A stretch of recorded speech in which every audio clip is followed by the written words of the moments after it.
They still call it the most popular podcast in the world, but I'm not so sure. Now, Impaulsive, it might be based on Logan Paul's name, but the prolific YouTube star isn't the only one sitting in the interview chair. Now, he usually has his co-host with his friend Mike M, but it ain't me. And then, of course, there's George Janko.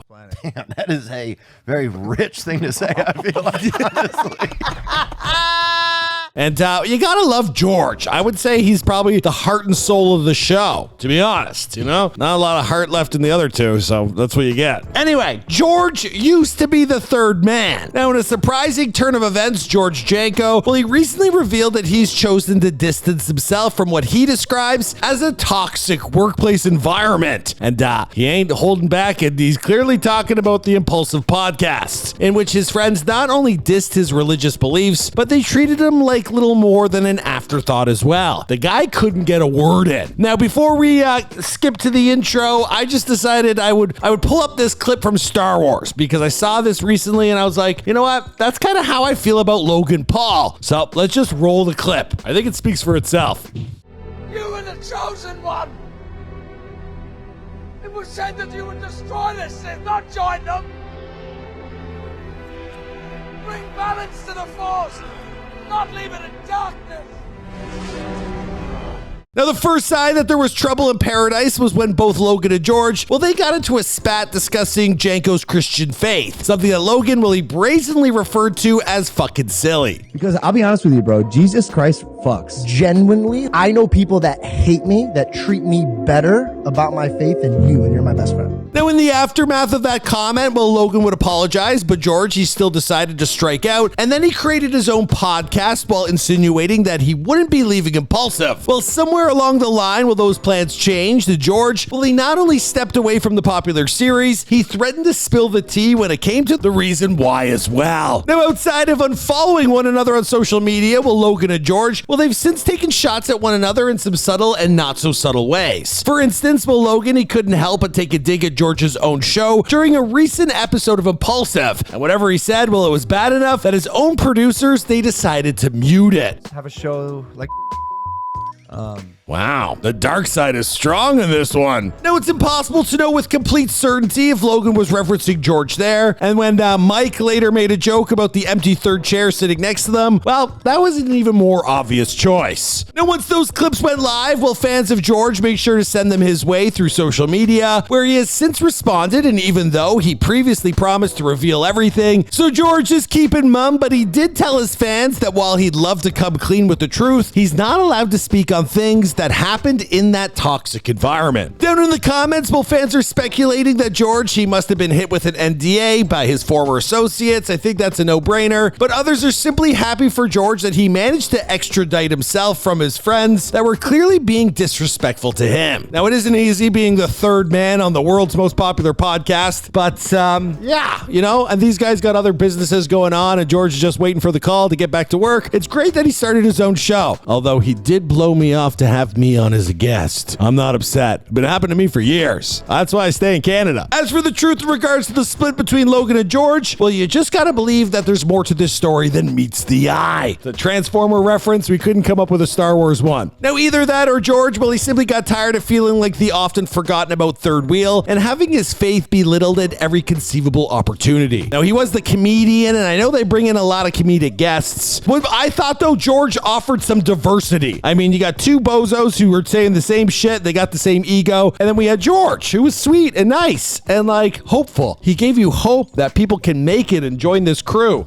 and now that's gone. It's over. And then they brought in Jeff Wittick, which is just like another one of the same thing, kind of assholes. Seriously, I should really watch myself. You know, I'm filming these in my basement, but people watch these and get offended. Anyway, whatever I get paid making these videos, you guys get if it's $1, you get 1,000. So at least let me put a few jabs in there. Now, I'm sure as the weeks progress, we'll get some more clarification into regards as what really happened here, so be sure to keep your eyes glued to the feed of Famous News to find out more. I just filmed a bunch of videos. We got Al Weezy, we got Cop Girl, and we got George Janko. It's funny Chris Tyson. You know what hits? It goes on for days. Should probably make some more Bud Light videos, but I'm sober. I'm like 3 weeks sober today and feeling great. I'm gonna start selling you guys non-alcohol Prime. I guess that already is. No, I have to work on maybe a beer. Anyway, that's just off the top of my head. I'm a happy dad. I'll see you guys in another video. I'm just talking shit here. Do any of you still remember YouTuber VitalyZDTV? This former Russian-American viral sensation claims he lost everything over the past 2 years and is just now climbing his way up to the top of the content creation mountain. Only he's getting a lot of help from a litany of absolutely gorgeous women to do so.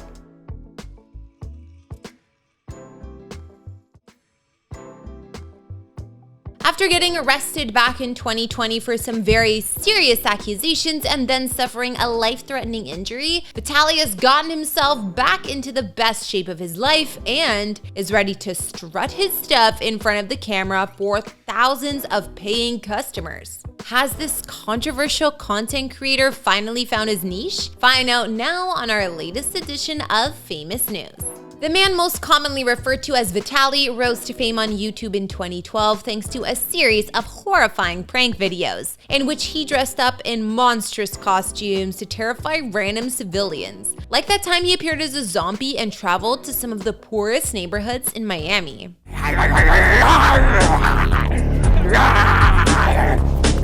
As his pranks and stunts grew even more outlandish from there, 2 years later, he was caught streaking across the field at the World Cup final. Afterwards, showing up naked at some of the world's biggest sporting events kind of became a thing with him. Whether it was the NBA Finals in 2016 or the World Series in 2017, odds are if you paid thousands of dollars to attend one of the biggest sporting events of the year, there was a 50-50 chance you might end up with Vitaly's most prized possession staring you in the face. Then came 2020, the worst year of Vitaly's life. The year he was charged with aggravated battery after allegedly attacking a female jogger and striking her multiple times in the face and chest. He was released on bail, and a few months later, the case was reduced to a misdemeanor before eventually being dismissed. That same year, Vitaly suffered a skydiving accident that left him severely injured for a month. In 2022, he told Mirror Fighting, "I've learned from my mistakes. It's definitely been a hard 2 years of my life. I lost everything because of my legal trouble, and then I broke my back and neck. Then I lost a loved one." After falling flat on his face, Vitaly picked himself up by taking advantage of his God-given gifts once again. After originally flirting with the idea of creating his own adult content platform titled Vitaly Girls, in July of 2022, Vitaly announced that he was joining the world's ever-increasingly popular adult content creator platform, where he quickly began uploading some of the most not safe for work clips you've probably ever seen. And no, don't expect me to show you any of them here. He's since worked with other adult entertainers like Delia Rose, and if a quick look of his social media accounts is to be believed, Vitaly is once again having the time of his life. Will he eventually take things so far that he'll find himself on the outside of yet another content creation platform looking in? Only time will tell, but with this guy, all bets are always off. For now, this has been our latest episode of Famous News. I'm Kara the Vampire Slayer. Thanks for watching. Don't forget to subscribe, and I'll see you all next time.